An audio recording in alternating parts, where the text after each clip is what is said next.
وبث منهما رجالا كثيرا ونساء واتقوا الله الذي تساءلون به والأرحام إن الله كان عليكم رقيبا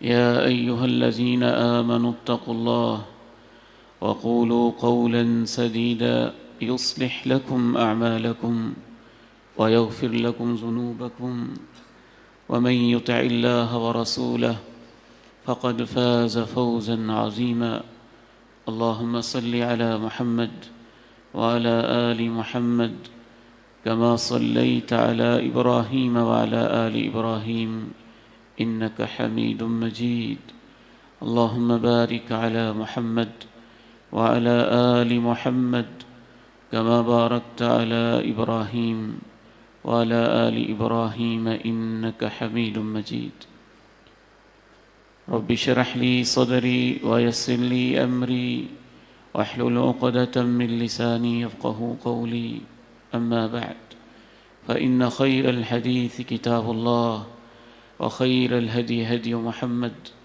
صلى الله عليه وسلم وشر الأمور محدثاتها وكل محدثة بدعة وكل بدعة ضلالة وكل ضلالة في النار أعوذ بالله السميع العليم من الشيطان الرجيم من همزه ونفخه ونفثه بسم الله الرحمن الرحيم تبارك الذي جعل في السماء بروجا وجعل فيها سراجا وقمرا منيرا وهو الذي جعل الليل والنهار خلفة لمن أراد أن يذكر أو أراد شكورا وعباد الرحمن الذين يمشون على الأرض هونا وإذا خاطبهم الجاهلون قالوا سلاما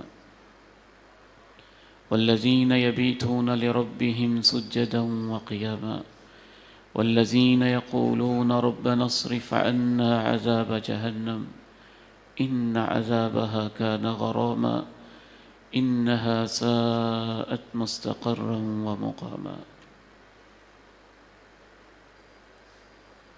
اللہ تعالیٰ کے نزدیک ایک انسان کا سب سے بڑا مرتبہ یہ ہے کہ اللہ اس انسان کے بارے یہ کہے کہ یہ میرا بندہ ہے، اور خاص بندہ ہے۔ اگر کسی ملک کا سربراہ برسر عوام کسی کو بلا کے کہے کہ یہ میرا خاص تعلق والا ہے، تو کیسے اس کے پاؤں زمین پہ نہیں لگتے؟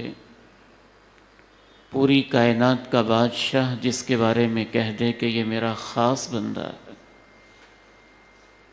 اس کی شان، اس کا مقام، اس کی عزت، اس کی رفعت اللہ کے نزدیک کس قدر ہوگی، اس کا اندازہ آپ یہاں سے کر لیجئے کہ ایک شخص کو جب قبر میں لٹایا جائے گا، منکر نکیر اس سے سوال و جواب کے لیے آئیں گے، اور جب ایک انسان صحیح جواب دے گا تو آسمانوں سے آواز یوں آئے گی، ان صدق عبدی، یہ تو میرا بندہ ہے اور اس نے سارے جواب ٹھیک دے دیے۔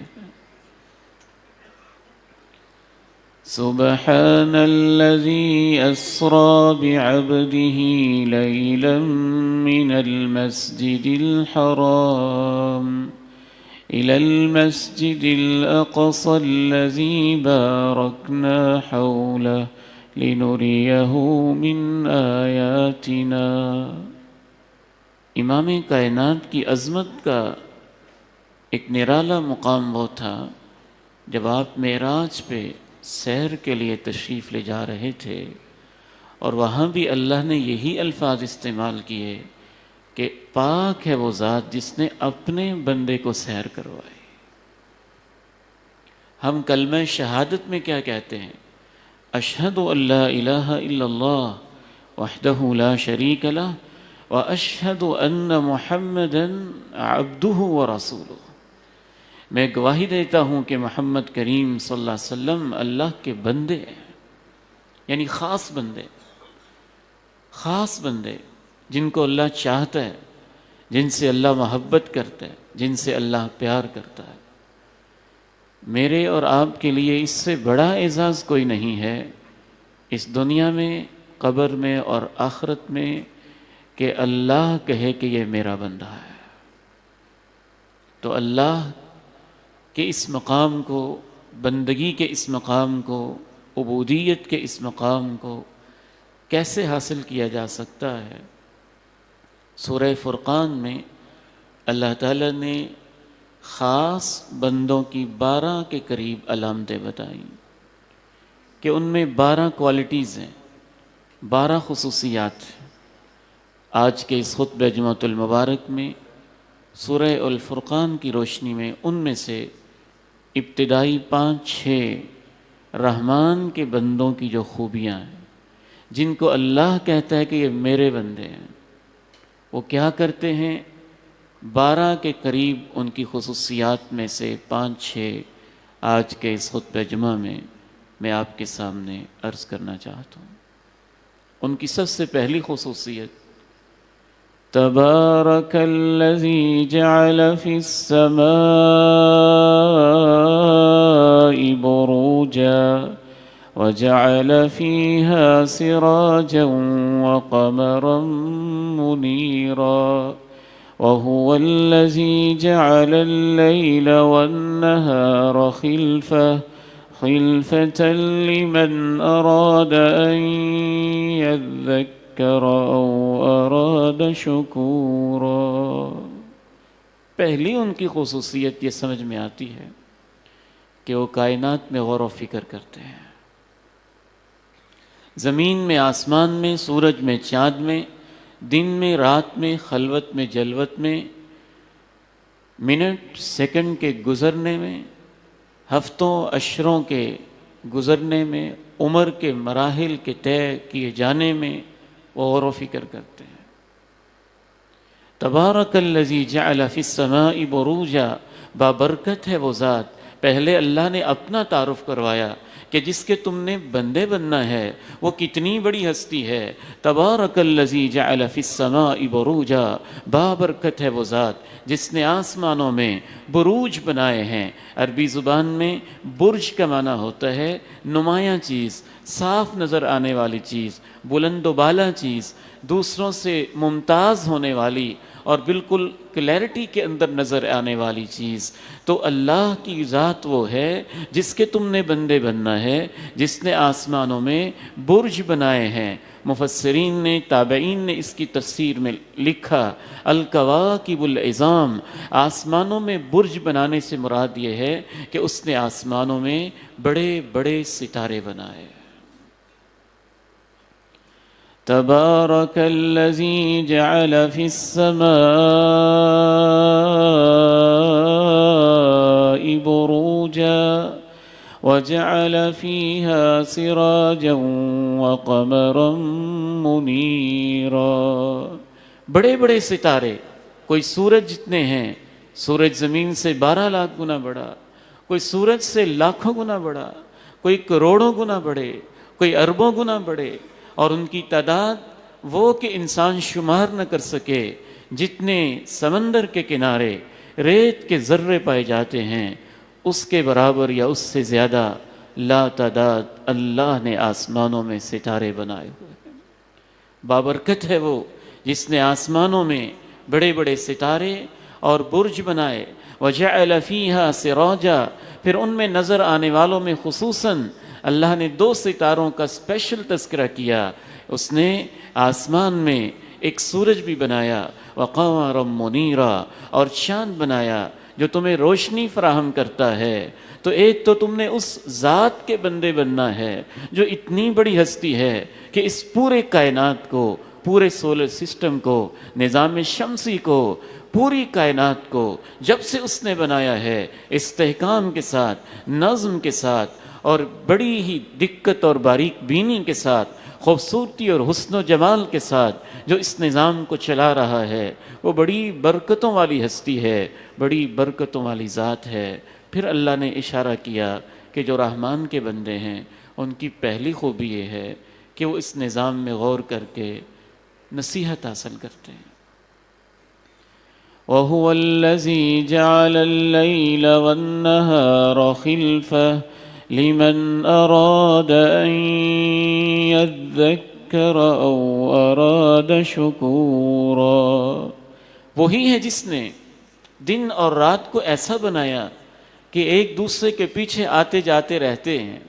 لَلشَّمْسُ يَنبَغِي لَهَا أَن تُدْرِكَ الْقَمَرَ وَلَا اللَّيْلُ سَابِقُ النَّهَارِ، یہ اسی کا نظام ہے کہ اس نے ایسا بنایا سورج چاند سے آگے نہیں نکلتا، چاند سورج سے آگے نہیں نکلتا، ایک خاص اپنے اپنے مدار کے اندر یہ چکر لگاتے رہتے ہیں اور اس سے دن بنتے ہیں، راتیں بنتی ہیں، مہینے بنتے ہیں، ایام بنتے ہیں، اور میرے بندے وہ ہوتے ہیں جو ان دن اور رات کے گزرنے کے اندر غور و فکر کر کے نصیحت بھی حاصل کرتے ہیں اور اللہ کا شکر بھی ادا کرتے ہیں۔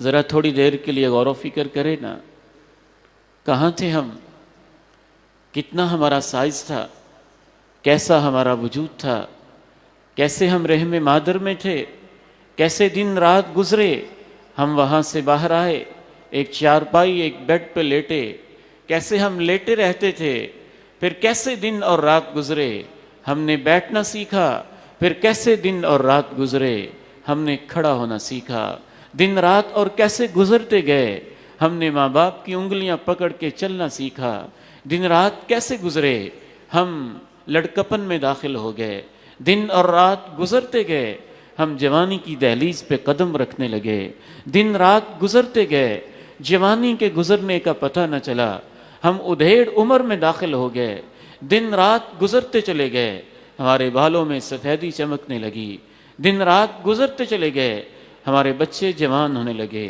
بیٹیاں رخصت ہونے لگیں، دن رات گزرتے چلے گئے، کبھی باپ کی لاش کو اٹھایا، کبھی ماں کی میت کو کندھا دیا، کبھی بہن کا آخری دیدار کیا، کبھی بھائی کی چارپائی کو اٹھایا، کبھی کسی کو دفن کیا، کبھی کسی کو دفن کیا۔ اللہ کہتے ہیں میرے بندے وہ ہوتے ہیں جو دن رات کے گزرنے سے نصیحت حاصل کر لیتے ہیں کہ اچھا یہ سب کہاں جا رہے ہیں، ان کی آخری منزل کیا ہے، میری آخری منزل کیا ہے، نہ دن میرے اختیار میں ہے، نہ رات میرے اختیار میں ہے، نہ دل کی دھڑکن میرے اختیار میں ہے، نہ میں زندگی کے پہیے کو روک سکتا ہوں، یہ مجھے کہاں لے کے جا رہی ہے، میری آخری منزل کیا ہے۔ وَعِبَادُ الرَّحْمَنِ الَّذِينَ يَمْشُونَ عَلَى الْأَرْضِ هَوْنًا، اس کے بعد اللہ نے دوسری صفت بیان کی۔ تو پہلی صفت گویا کہ ان کی یہ ہے کہ وہ غور و فکر کرتے ہیں کائنات میں، دن رات میں، زندگی کے گزرنے میں کہ کہاں جا رہی ہے اور ہماری منزل اور ہمارا سٹاپ کون سا ہے۔ والد گرامی رحمہ اللہ ایک دفعہ مجھے کہنے لگے کہ مجھے نیند نہیں آتی، تو میں نے کہا ڈاکٹر سے کوئی دوائی لیتے ہیں، علاج کرواتے ہیں؟ کہنے لگے نہیں بیٹے، ڈاکٹر کے پاس میرا علاج نہیں ہے۔ تو میں نے کہا نیند کیوں نہیں آتی، کیا وجہ ہو سکتی ہے؟ بیٹے مسئلہ یہ ہے، میں رات کو جب بستر پہ لیٹتا ہوں، 80-90 سال کی جو عمر گزاری ہے، اس میں اتنی لاشیں دیکھی ہیں، اتنی میتیں اٹھائی ہیں، کبھی جوان بیٹا یاد آتا ہے، کبھی جوان بیٹی یاد آتی ہے، اور کبھی سٹیج پہ دائیں بائیں بیٹھنے والے علماء نظر آتے ہیں، ان کے چہرے میری آنکھوں کے سامنے گھومتے اور دماغ کی سکرین پہ تیرتے رہتے ہیں، اور بس اسی کے اندر رات گزر جاتی ہے اور مجھے نیند نہیں آتی ہے۔ تبارک الذی جعل فی السماء بروجا وجعل فيها سراجا وقمرا منيرا وهو الذي جعل الليل والنهار خلفة لمن أراد أن يذكر أو أراد شكورا۔ موت نہ بھی ہو تو مجھے تو یوں محسوس ہوتا ہے انسان بزرگوں کو ہی دیکھ لے، بیماروں کو ہی دیکھ لے، مریضوں کو دیکھ لے، اپاہج اور معذوروں کو دیکھ لے، اور دنیا کی زندگی کا انجام کیا ہے تھوڑا سا اس پہ غور و فکر کر لے تو عبرت پذیری کے لیے تو اتنا بھی سامان تھوڑا تو نہیں ہے۔ دوسری صفت اللہ تعالیٰ نے کیا بیان کی؟ وَعِبَادُ الرَّحْمَنِ الَّذِينَ يَمْشُونَ عَلَى الْأَرْضِ هَوْنًا وَعِبَادُ الرَّحْمَنِ الَّذِينَ يَمْشُونَ عَلَى الْأَرْضِ هَوْنًا۔ رحمان کے بندے وہ ہوتے ہیں جب اس پورے کائنات میں غور و فکر کرتے ہیں تو ان میں عاجزی آ جاتی ہے، ان میں تواضع آ جاتی ہے، ان کی تواضع ان کے لبوں پہ جھلکنے لگتی ہے، ان کی آنکھوں میں آتی ہے، ان کی چال کا حصہ بنتی ہے، پوری زندگی کا حصہ بنتی ہے۔ خصوصاً یہاں اللہ نے چال کا تذکرہ کیا، یہ تو ان کے اندر دل میں جو تواضع ہے اس کا ایک علامتی اظہار ہوتا ہے کہ وہ چلتے بھی ہیں تو تواضع اور عاجزی کے ساتھ چلتے ہیں، اکڑ کے نہیں چلتے، تکبر کے ساتھ نہیں چلتے، اپنے آپ کو بڑا سمجھ کے نہیں چلتے۔ بارہا دفعہ آپ نے مجھ سے یہ سنا ہوگا اور یہ واقعتاً اس لائق ہے کہ اسے بار بار سنا جائے۔ امام مالک ابن دینار رحمہ اللہ نے جب وقت کے وزیر ابن حبیرہ کو دیکھا تھا یوں اکڑ کے جا رہا تھا، کہا ان هذه مشیہ یبغضها اللہ، یہ چال اللہ کو اچھی نہیں لگتی ہے، ایسے نہ چلا کرو۔ تو کہنے لگا لا تعرفنی من انا، تو جانتا نہیں میں کون ہوں؟ امام مالک خاموش ہو گئے۔ پھر کہا میں نے تو یہی عرض کی ہے یہ چال اچھی نہیں ہوتی۔ پھر کہا تو جانتا نہیں میں کون ہوں؟ عرض کی میں نے تو یہی گزارش کی ہے، یہ تکبر والی چال اللہ کو اچھی نہیں لگتی۔ وہ رکا نہیں، پھر کہا تو جانتا نہیں میں کون ہوں؟ کہا جانتا ہوں، اولک نطفۃ مزیرہ وآخرک جیفۃ قذرہ وانت تحمل بین ذلک عذرہ۔ تیرا ماضی بھی جانتا ہوں، تیرا آغاز پانی کی ایک بوند سے پیشاب والی جگہ سے ہوا تھا اور دوسری پیشاب والی جگہ میں تجھے روکا گیا تھا اور پیشاب والی جگہ سے تجھے پیدا کیا گیا تھا، اور تیرا حال بھی جانتا ہوں، تو اپنے ہاتھوں سے اپنی گندگی کو دن میں کئی بار صاف کرتا ہے تاکہ تجھے تیری اوقات یاد دلائی جائے، اور تیرا مستقبل بھی جانتا ہوں، اگر تیری لاش کو سنبھالا نہ گیا تو اس کے اندر سے ایسی بدبو اٹھے گی کہ تیرے اپنے رشتہ دار بھی پاس اور قریب نہیں پھٹکیں گے۔ کہا سمجھ گیا ہوں، آئندہ ایسے نہیں چلوں گا۔ وَعِبَادُ الرَّحْمَنِ الَّذِينَ يَمْشُونَ عَلَى الْأَرْضِ هَوْنًا يَمْشُونَ عَلَى الْأَرْضِ هَوْنًا۔ رحمان کے بندے وہ ہوتے ہیں جو زمین پر عاجزی سے چلتے ہیں، نرمی سے چلتے ہیں۔ دوسری ان کی صفت یہ ہے کہ ان کی چال کے اندر تواضع ہے، عاجزی ہے، نرمی ہے۔ اس کا یہ مطلب نہیں ہے کہ وہ ڈھیلے چلتے ہیں، یہ مطلب نہیں ہے بیماروں کی طرح چلتے ہیں، یہ مطلب نہیں ہے کمزوروں کی طرح چلتے ہیں۔ جناب عمر اگر کسی کو ایسے دیکھتے نا جیسے کوئی بیمار بندہ جا رہا ہے تو اس پہ ناراض ہو جاتے، کہتے مومن تو طاقتور ہوتا ہے۔ یہ ان کی نفسیات کا اظہار ہے کہ ان کی چال میں ایک عاجزی ہوتی ہے۔ امام کائنات علیہ السلام کی چال میں طاقت بھی ہوتی، عاجزی بھی ہوتی۔ صحابہ نے نقشہ کھینچا، امام کائنات علیہ السلام ایسے چلتے تھے جیسے کوئی پہاڑی سے نیچے اتر رہا ہو، نیچے کی طرف اتر رہا ہو۔ کیسے وہ جھکا بھی ہوتا ہے لیکن اس میں ایک تیزی بھی ہوتی ہے، احتیاط بھی ہوتا ہے، قوت بھی ہوتی ہے، نشاط کا انداز بھی ہوتا ہے۔ آج نوجوان کیسے چلتے ہیں، ڈرائیونگ کیسے ہوتی ہے، بچے کیسے چلتے ہیں، بچیاں کیسے چلتی ہیں، سکول سے جب چھٹی ہوتی ہے تب کیسے چلتے ہیں، یہ چلنے کا جو انداز ہوتا ہے یہ آپ کی پوری شخصیت کی عکاسی کر رہا ہوتا ہے۔ اور اللہ کہتے ہیں میرے بندے زمین پر نرمی، فروتنی اور عاجزی کے ساتھ چلتے ہیں۔ اس چال کا ایک حصہ ہے کہ اہل ایمان کی چال میں ان کے لباس کے اندر بھی تواضع ہے، اور لباس میں تواضع کی نشانیوں میں سے ایک نشانی اور تکبر کی نشانیوں میں سے ایک نشانی آپ سے عرض کیے دیتا ہوں، پتہ چل جائے گا کہ آپ رحمان کے بندوں میں شامل ہونا چاہتے ہیں کہ نہیں۔ جو تکبر کرنے والے لوگ تھے، ہماری تاریخ یہ بتاتی ہے اور دنیا کی تاریخ یہ بتاتی ہے، وہ اپنا لباس اتنا لمبا رکھتے تھے کہ وہ اپنے لباس کے ذریعے بتاتے تھے میں بڑا کھاتا پیتا بندہ ہوں۔ بعض بادشاہ ایسے بھی تھے اپنی چادر کو اتنا لمبا کرتے کہ انہوں نے ملازم اور نوکر رکھے ہوتے، پیچھے سے جو ان کی چادر کو اٹھا رہے ہوتے، اور بادشاہ سلامت بڑے تکبر کے ساتھ جا رہا ہوتا۔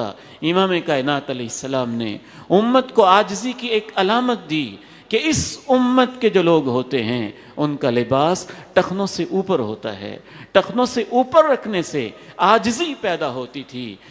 عجیب کیفیت ہے، جن بچیوں نے اپنا لباس پردے کے لیے نیچے لٹکانا تھا ان کے پائنچے اوپر اٹھ گئے، اور جن بچوں نے اپنا لباس امام کائنات کی سنت کو زندہ کرتے ہوئے اوپر اٹھانا تھا وہ باتیں کرنے لگ گئے، نہیں میں کوئی تکبر سے تو نہیں چلتا۔ اللہ کے پیغمبر کی حدیث کے سامنے یہ دلیل پیش کرنا ہی تکبر کی نشانی ہے۔ رسول اللہ صلی اللہ علیہ وسلم نے فرمایا ارفع ازارک، اپنی چادر اپنا تہبند ٹخنوں سے اوپر رکھا کرو، انہ انقی لثوبک، تمہارا کپڑا بھی صاف رہے گا، واتقی لربک، یہ تقوی کی نشانی ہے، پرہیزگاری کی نشانی ہے۔ ایک صحابی جا رہے ہیں، امام کائنات پیچھے دوڑ لگا دیتے ہیں اور دوڑ لگا کے کہتے ہیں چادر کو اوپر اٹھا لو، تو وہ صحابی کہتے ہیں انی اسکو احنفو، میں ایسا شخص ہوں کہ میری پنڈلیاں مڑی ہوئی ہیں، اور جب میں چلتا ہوں تو مجھے چلنے میں اگر لباس نیچے ہو تو تکلیف سی محسوس ہوتی ہے، یا میں نے اس لیے اپنی عیب پہ پردہ ڈالنے کے لیے کہ میرا یہ پنڈلیوں کا عیب اور نقص کسی کو نظر نہ آئے، میں اس لیے اپنی چادر کو نیچے رکھتا ہوں۔ آپ علیہ السلام نے کہا پھر بھی ارفع، اپنی چادر کو اوپر کر لو، ان کل خلق اللہ حسن، اللہ نے جس کو جیسے بنایا ہے خوبصورت ہی بنایا ہے، جیسے بنایا ہے اچھا ہی بنایا۔ وَعِبَادُ الرَّحْمَنِ الَّذِينَ يَمْشُونَ عَلَى الْأَرْضِ هَوْنًا، رحمان کے بندے وہ ہیں جو زمین پر نرمی سے چلتے ہیں، عاجزی سے چلتے ہیں۔ آپ موٹر سائیکل کی ڈرائیونگ، کار کی ڈرائیونگ کا انداز اور اس کا پورا سٹائل، اس سے بھی اندازہ لگا لیتے ہیں کہ یہ ڈرائیونگ کرنے والا کیسا بندہ ہے۔ یا تو وہ ایمرجنسی میں ہے، یا ایک بڑی گاڑی پہ بیٹھ کے اس کے اندر تکبر ہی اتنا ہے کہ اس کو برداشت نہیں کہ مجھ سے آگے نکل رہا ہو۔ وَعِبَادُ الرَّحْمَنِ الَّذِينَ يَمْشُونَ عَلَى الْأَرْضِ هَوْنًا، رحمان کے بندوں کی دوسری بڑی علامت یہ ہوتی ہے ان کے اندر تواضع اور عاجزی ہوتی ہے۔ ایک اور آیت اس حوالے سے سنیے جس میں اس کی خوبصورت تفسیر ہے، وَلَا تَمْشِ فِي الْأَرْضِ مَرَحًا إِنَّكَ لَن تَخْرِقَ الْأَرْضَ وَلَن تَبْلُغَ الْجِبَالَ طُولًا، زمین میں اکڑ کے نہ چلنا، تیرے اکڑ کے چلنے سے زمین میں سوراخ نہیں ہو جانے، اور تیرے اکڑ کے چلنے سے پہاڑ نیچے نہیں ہو جائیں گے، اور تو پہاڑوں سے اونچا نہیں ہو جائے گا۔ اس زمین پہ چلتے ہوئے ذرا غور بھی کر لیا کرو کہ تمہاری اوقات ہی کیا ہے اس کرۂ ارضی کے اوپر۔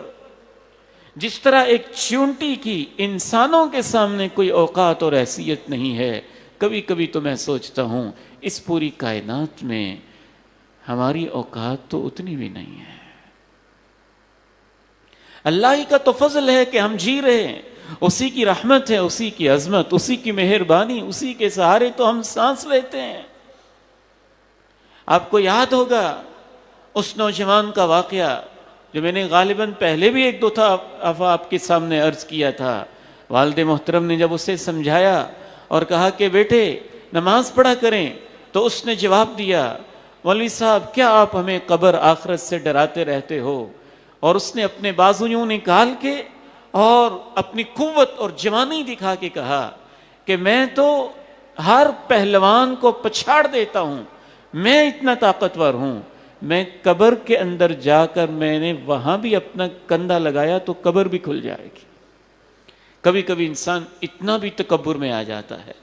والد گرامی رحمہ اللہ فرماتے ہیں اس کے بعد وہ بیمار ہوا اور میں اس کی بیمار پرسی کے لیے گیا اور میں نے کہا السلام علیکم، مصافحہ کے لیے ہاتھ کو آگے بڑھایا اور وہ لیٹا ہوا ہے، ہاتھ اوپر نہیں اٹھا رہا. میں نے محسوس کیا پتہ نہیں کیا مسئلہ ہے. اور جب میں نے دوبارہ سلام کہا تو کیا دیکھتا ہوں کہ اس کی آنکھوں سے آنسو بہ رہے ہیں اور وہ کہتا ہے کہ معاف کرنا، میں آپ سے مصافحہ کرنا چاہتا ہوں لیکن مجھ میں ہاتھ اٹھانے کی ہمت ہی کوئی نہیں ہے. وَعِبَادُ الرَّحْمَنِ الَّذِينَ يَمْشُونَ عَلَى الْأَرْضِ هَوْنًا. انسان میں تکبر آتا ہے کبھی جوانی کی وجہ سے. 6 بڑی بڑی وجہ ہوتی ہیں تکبر کی. کبھی انسان میں تکبر آتا ہے اپنی جوانی کی وجہ سے، کبھی انسان میں تکبر آتا ہے اپنے پیسے اور دولت کی وجہ سے، کبھی انسان میں تکبر آتا ہے اپنے خاندان اور حسب و نسب کی وجہ سے، کبھی انسان میں تکبر آتا ہے حسن و جمال کی وجہ سے، کبھی انسان میں تکبر آتا ہے علم کی وجہ سے، اور کبھی انسان میں تکبر آتا ہے نیکی اور تقوی کی وجہ سے. اس وجہ سے بھی تکبر آ جاتا ہے. تو یہ 6 بڑی بڑی وجہ ہوتی ہیں کہ انسان اپنے آپ کو بڑا سمجھنے لگتا ہے، اور ان 6 کی 6 وجوہات کے پیچھے اصل میں انسان کا تکبر ہوتا ہے، اور وہ بھول جاتا ہے کہ سب کچھ دینے والا تو اللہ ہے، اور یہ بھی بھول جاتا ہے کہ یہ تو عارضی ہے. جوانی ہے تو کب تک رہے گی، حسن ہے تو اس چہرے پہ جھریاں بھی پڑ جائیں گی، اگر حسب و نسب اور خاندان ہے تو لکھا لکھنے والے علماء تزکیہ نے کہ کل قیامت کے دن جب ایک مجرم کو اللہ کی عدالت میں پیش کیا جا رہا ہوگا تو اس کے وہ رشتہ دار جو اس کے عہدے کی وجہ سے تکبر کرتے ہوں گے اور اس کی سفارشوں اور تعلق کی وجہ سے تکبر کرتے ہوں گے، وہ خواہش کر رہے ہوں گے کاش ہمارا کتے اور خنزیر سے تعلق ہوتا اور اس بندے سے نہ ہوتا، جس کی وجہ سے ہم نے اپنے آپ کو بڑا سمجھ کے اللہ کے بندوں پہ ظلم کیا اور ہم نے تکبر کیا. مال و دولت کی وجہ سے تکبر. چند لمحوں میں حالات ایسے بدلتے ہیں کہ انسان کا پتہ تک نہیں چلتا ہے. علم کی وجہ سے تکبر. تو پھر آپ سمجھ لیجئے کہ آپ کے پاس علم نافع نہیں آیا ہے، وہ علم جو آپ کو اللہ کے قریب نہ کرے اور آپ میں تواضع اور عاجزی پیدا نہ کرے، وہ علم نہیں ہے، کچھ اور ہے. اور پھر نیکی اور تقوی کی وجہ سے تکبر. تو اس بندے کو جان لینا چاہیے کہ نیکی اور تقوی بھی اللہ کی توفیق سے ہوتا ہے. ایسے لوگ بھی تھے جو بڑے گناہگار تھے، توبہ کی اور وقت کے ولی بن گئے، اور ایسے بھی تھے جو بڑے نیک تھے، شیطان کا وار ایسے چلا کہ وقت کے بدماش اور ڈاکو بن گئے. تو سب کچھ تو اللہ کی رحمت اور اس کے فضل و کرم سے ہوتا ہے. تو دوسری رحمان کے بندوں کی صفت یہ ہے کہ ان میں نرمی ہوتی ہے. تیسری صفت کیا ہے؟ وَعِبَادُ الرَّحْمَنِ الَّذِينَ يَمْشُونَ عَلَى الْأَرْضِ هَوْنًا وَإِذَا خَاطَبَهُمُ الْجَاهِلُونَ قَالُوا سَلَامًا وَإِذَا خَاطَبَهُمُ الْجَاهِلُونَ قَالُوا سَلَامًا. جب ان سے جاہل الجھتے ہیں تو وہ کہتے ہیں سلام. جاہل کے بھی 2 معنی اور سلام کے 3 قسمیں ہوتی ہیں. ایک وہ جاہل ہوتا ہے جو لا علم ہے اور بات پوچھنا چاہتا ہے، وہ تو سائل ہوتا ہے، اسے ڈانٹنا نہیں چاہیے، اسے تو ہم نے سمجھانا ہے، اس سے محبت کرنی، اس کو سکھانا ہے. وَأَمَّا السَّائِلَ فَلَا تَنْهَرْ. جو آپ سے پوچھنا چاہتے ہیں اسے ڈانٹے نہیں، اسے جھڑکے نہیں، اس کو سکھایا جاتا ہے، اس کو تعلیم دی جاتی ہے. اور ایک وہ جاہل ہوتا ہے، جہل ضد کے معنی میں بھی آتا ہے. أَلَا لَا يَجْهَلًا أَحَدٌ عَلَيْنَا فَنَجْهَلْ فَوْقَ جَهْلِ الْجَاهِلِينَ. ایک عربی شاعر کہتا ہے خبردار ہمارے ساتھ ضد نہ لگانا، ہم بھی بڑے ضدی ہیں. تو ایک جہل کا معنی ضد بھی ہوتا ہے کہ ضدی قسم کے لوگ جن کا مقصد صرف نیچے گرانا ہے، جن کا مقصد ڈیبیٹ کرنا ہے، جن کا مقصد انسلٹ کرنا ہے، جن کا مقصد مناظرہ کرنا ہے، جن کا مقصد سمجھنا سمجھانا نہیں ہے، بس خواہ مخواہ وقت کو ضائع اور برباد کرنا ہے. تو رحمان کے بندے ان کے ساتھ کیسے ڈیل کرتے ہیں؟ قالوا سلاما، وہ کہتے ہیں سلام. سلام کی 3 قسمیں یاد رکھیے گا. ایک سلام وہ ہے جو ہم ملاقات کے وقت کہتے ہیں، السلام علیکم، آپ جواب دیتے ہیں وعلیکم السلام. اس کو سلام تحیہ کہتے ہیں، ملاقات کا سلام، آداب کا سلام. ایک سلام وہ ہے جو دعا کے لیے ہوتا ہے. جیسے ہم نماز سے سلام پھیرتے ہوئے کہتے ہیں السلام علیکم ورحمۃ اللہ، السلام علیکم ورحمۃ اللہ، یہ ملاقات کے لیے نہیں ہوتا، یہ دعا کے لیے ہوتا ہے. اللہ تمہیں بھی سلامت رکھے، اللہ تمہیں بھی سلامت رکھے، تم پر بھی اللہ کی رحمتیں ہوتی رہیں. التحیات میں بھی ہم یہ سلام کہتے ہیں السلام علینا وعلی عباد اللہ الصالحین. یا اللہ ہمیں بھی سلامت رکھنا اور اپنے تمام نیک بندوں کے اوپر سلامتی نازل کر دینا.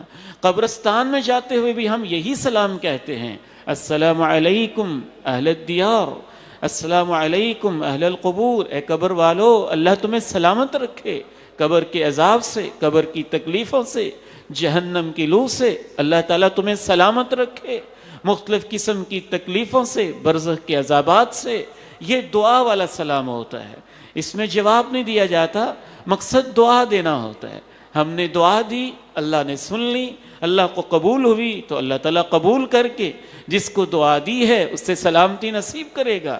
اور سلام کی تیسری قسم ہوتی ہے سلام متارکت، اس کو کہتے ہیں جان چھڑانے کے لیے سلام کہنا. اس کو سلام اعراض بھی کہتے ہیں کہ تم الجھ ہی رہے ہو، میرے پاس الجھنے کے لیے وقت نہیں ہے، السلام علیکم میں جا رہا ہوں.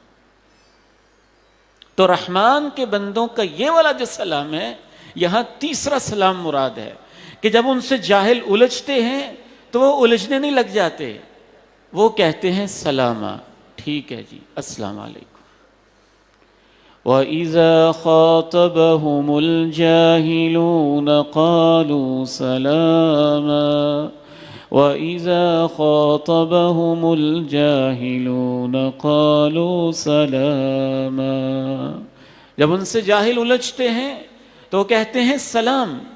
اور ایک مطلب اہل علم نے اس کا بڑا خوبصورت لکھا کہ اس سلام کے اندر یہ مفہوم بھی شامل ہے. سلام کا معنی ہے سلامتی. تم نے تو میرے خلاف جو لکھنا تھا لکھ لیا، تم نے تو جو بولنا تھا بول لیا، تم نے جو ہاتھ اٹھانا تھا اٹھا لیا. میں رحمان کا بندہ ہوں، میری طرف سے پھر بھی سلامتی ہے، میں تمہیں تکلیف نہیں دوں گا. المسلم من سلم المسلمون من لسانه ویدہ. آپ کے اخلاق کا امتحان ہوتا ہی تب ہے جب آپ سے کوئی الجھتا ہے اور ناجائز الجھتا ہے. شاہراہ عام پہ کوئی الجھ پڑا، فیس بک پہ کوئی الجھ پڑا، واٹس ایپ کے گروپ میں کوئی لڑ پڑا، کسی بھی کمنٹ کے اوپر کوئی لڑ پڑا، کسی بھی حوالے سے جب مسئلہ ہو جاتا ہے تو اہل ایمان کے پاس اتنا فضول وقت نہیں ہوتا کہ وہ ہر مخالف کا جواب دیتے پھریں اور ہر الجھنے والے کے ساتھ الجھتے پھریں. رحمان کے بندے تو رحمان کو راضی کرنے میں اتنا مصروف ہوتے ہیں، زندگی کے مشن کے اندر اتنے لگے ہوئے ہوتے ہیں کہ ان کے پاس الجھنے کا وقت نہیں ہوتا ہے. وہ کہتے ہیں سلامہ سلامہ. بات سمجھائیے، پھر سمجھائیے، پھر سمجھائیے. وہ نہیں سمجھتا تو ہم کیا اس کے پیچھے پڑ جائیں گے؟ سلامہ. ایک دفعہ بتایا ہے، سمجھایا ہے کہ ایسے نہیں ایسے بات ہے، وہ پھر بھی الجھ رہا ہے تو ہم الجھتے ہی رہیں گے، لڑتے ہی رہیں گے؟ نہیں، اہل ایمان کا رویہ اور ان کا طرز زندگی یہ نہیں ہوتا ہے. وَعِبَادُ الرَّحْمَنِ الَّذِينَ يَمْشُونَ عَلَى الْأَرْضِ هَوْنًا وَإِذَا خَاطَبَهُمُ الْجَاهِلُونَ قَالُوا سَلَامًا وَإِذَا خَاطَبَهُمُ الْجَاهِلُونَ قَالُوا سَلَامًا. یہ سب سے زیادہ خود اعتمادی کی علامت ہوتی ہے کہ دنیا والے بہت کچھ کہہ رہے ہیں، لکھ رہے ہیں، کمنٹ دیے جا رہے ہیں، باتیں کر رہے ہیں، آپ کہتے ہیں میں سنتا ہی نہیں، کر لو جو کرنا ہے. یہ تو آپ کی عزت نفس ہے، یہ آپ کی شخصیت کی طاقت اور قوت کی علامت ہے. کس موقع پہ یاد آئے وہ عالم ربانی کہنے والوں نے کہا، وہ آپ کو بڑی گالیاں دے رہے تھے، وہ آپ کو بڑی گالیاں دے رہے تھے. کہا میں نہیں لیتا. کہ گالیاں دے رہے تھے، کہنے لگے میں نہیں لیتا. وہ دینا چاہتے ہیں دیتے رہے، میں نہیں لیتا. تو اہل ایمان میں ایک عزت، ایک وقار، زندگی کا ایک مشن، زندگی کا ایک مقصد ہوتا ہے. جہاں کوئی مجبوری اور ضرورت ہے، آپ نے ایک دفعہ چیز سمجھا دی ہے، وہ پھر بھی الجھی جا رہا ہے اور بات کا بتنگر بڑھائی جا رہا ہے اور بات کو خواہ مخواہ میں طوالت پیدا کر رہا ہے اور وقت ضائع کر رہا ہے، تو اس کا خوبصورت حل اہل ایمان کے پاس ہوتا ہے. قالوا سلاما. آگے چلیے، چوتھی ان کی خصوصیت کیا ہوتی ہے؟ والذین یبیتون لربہم سجدا وقیاما. والذین یبیتون لربہم سجدا وقیاما. میرے بندے وہ ہوتے ہیں، رحمان کے بندے وہ ہوتے ہیں جن کی راتیں ایسے بسر ہوتی ہیں، کبھی وہ سجدے کرتے ہیں اور کبھی قیام کرتے ہیں، کبھی سجدوں میں ہوتے ہیں، کبھی کھڑے ہوتے ہیں. آج کل راتیں بہت مختصر ہیں، زیادہ نہیں تو 5 منٹ ہی نکال لیں، اذان فجر سے پہلے 10 منٹ ہی نکال لیں تو آپ رحمان کے بندوں میں شامل ہو جائیں گے. رسول اللہ صلی اللہ علیہ وسلم ارشاد فرماتے ہیں، من قام بعشر آیات لم یکتب من الغافلین. جو رات کو اللہ کے سامنے کھڑے ہو کے اتنی نماز پڑھ لیتا ہے کہ اس میں 10 آیات پڑھ لے، اللہ فرشتوں سے کہہ دیتا ہے لکھ دو کہ میرا بندہ غافل نہیں ہے. والذین یبیتون لربہم سجدا وقیاما. ایک اور مقام پہ اللہ نے ایک اور خوبصورت انداز میں اپنے بندوں کی اس صفت کو بیان کیا.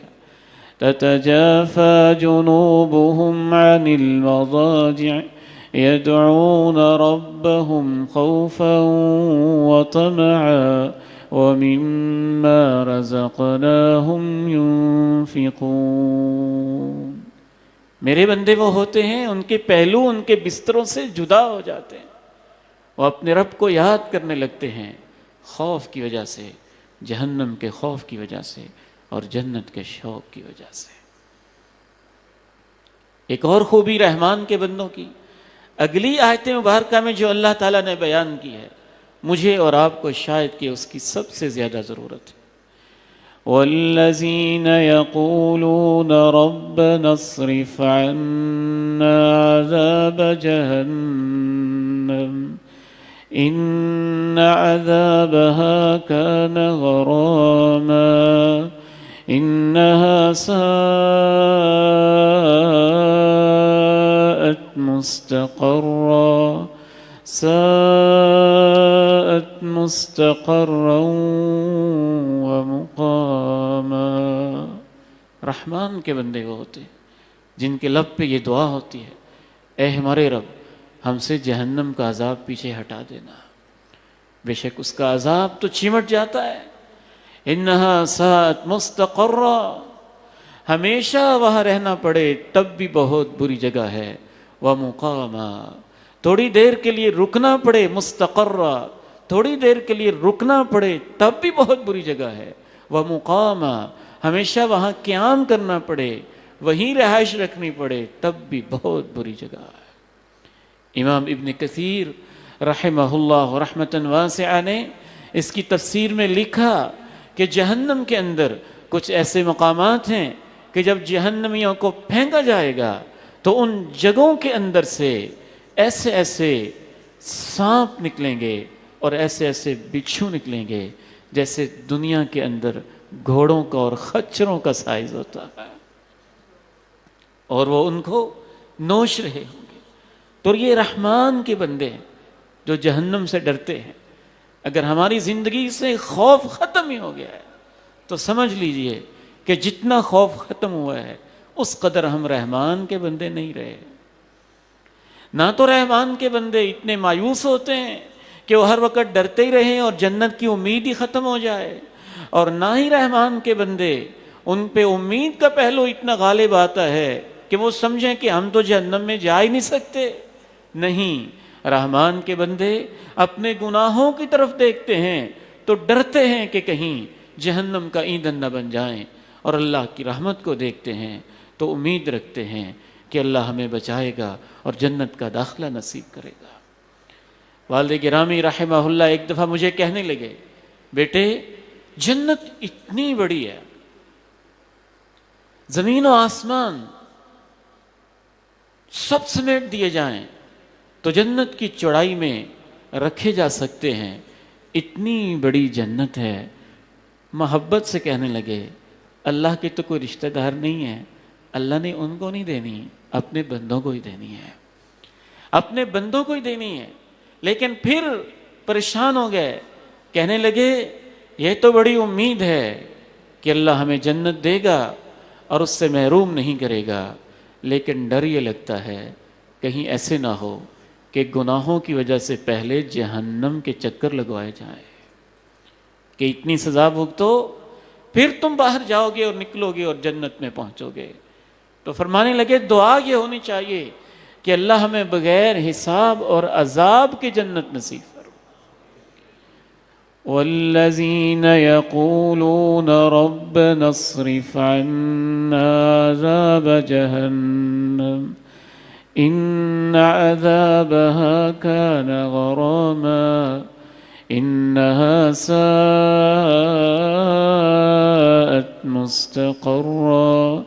مستقرا ومقاما۔ یہ جناب ابوبکر صدیق رضی اللہ تعالیٰ عنہ باغ میں ہیں اور اپنی زبان کو یوں کھینچ کے خود ہی تکلیف دے رہے ہیں۔ پوچھنے والے کہتے ہیں کہ کیا ماجرا ہے؟ ان ھذا اوردنی الموارد، اس زبان نے مجھ سے بڑی غلطیاں کروائی ہیں، قبل اس کے کہ اللہ حساب لے میں اس سے حساب لے رہا ہوں۔ صحابہ کرام کی تو یہی تربیت تھی، ان کے اندر اگر شوق ہوتا تھا تو جہنم کا خوف بھی ہوتا تھا۔ تو آج کے خطبہ جمعہ میں ہم نے رحمان کے بندوں کی 5 خوبیاں سنی ہیں کہ ان کی 5 علامات ہیں، 5 ان کے اندر خصوصیات ہوتی ہیں۔ اللہ تعالیٰ سے دعا ہے کہ وہ 5 ہی مجھے بھی اور آپ کو بھی نصیب فرما دے۔ اور ان آیات کا ترجمہ آپ سماعت کر لیجئے اور اس کے ساتھ ہی میں آپ سے اجازت چاہوں گا۔ تبارک الذی جعل فی السماء بروجا وجعل فیہا سراجا وقمرا منیرا وهو الذي جعل الليل والنهار خلفة لمن أراد أن يذكر أو أراد شكورا۔ بابرکت ہے وہ جس نے آسمان میں بڑے بڑے ستارے بنائے، ایک روشن چراغ بھی بنایا اور روشنی کرنے والا چاند بھی بنایا۔ وہی ہے جس نے دن اور رات کو ایسا بنایا کہ آگے پیچھے آتے جاتے رہتے ہیں ان کے لیے جو دن رات کے گزرنے سے نصیحت حاصل کرنا چاہتے ہیں یا شکر گزاری کرنا چاہتے ہیں۔ تو پہلی صفت رحمان کے بندوں کی وہ غور و فکر کرتے ہیں۔ وَعِبَادُ الرَّحْمَنِ الَّذِينَ يَمْشُونَ عَلَى الْأَرْضِ هَوْنًا وَإِذَا خَاطَبَهُمُ الْجَاهِلُونَ قَالُوا سَلَامًا۔ دوسری اور تیسری صفت یہ ہے کہ وہ رات گزارتے ہیں سجدے میں اور قیام میں، جب ان سے جاہل الجھتے ہیں تو الجھتے نہیں، کہہ دیتے ہیں سلام۔ والذین یقولون ربنا اصرف عنا عذاب جہنم ان عذابها كان غراما انها ساءت مستقرا ومقاما۔ اور وہ یہ بھی کہتے ہیں اے ہمارے رب ہم سے جہنم کا عذاب ہٹا دیجئے گا، بے شک تھوڑی دیر کے لیے رکنا پڑے تب بھی بری جگہ ہے، ہمیشہ قیام کرنا پڑے تب بھی بری جگہ ہے۔ رب العالمین سے دعا ہے ہمیں اپنے خاص بندوں میں شامل کر لے۔ وآخر دعوانا الحمد للہ رب العالمین۔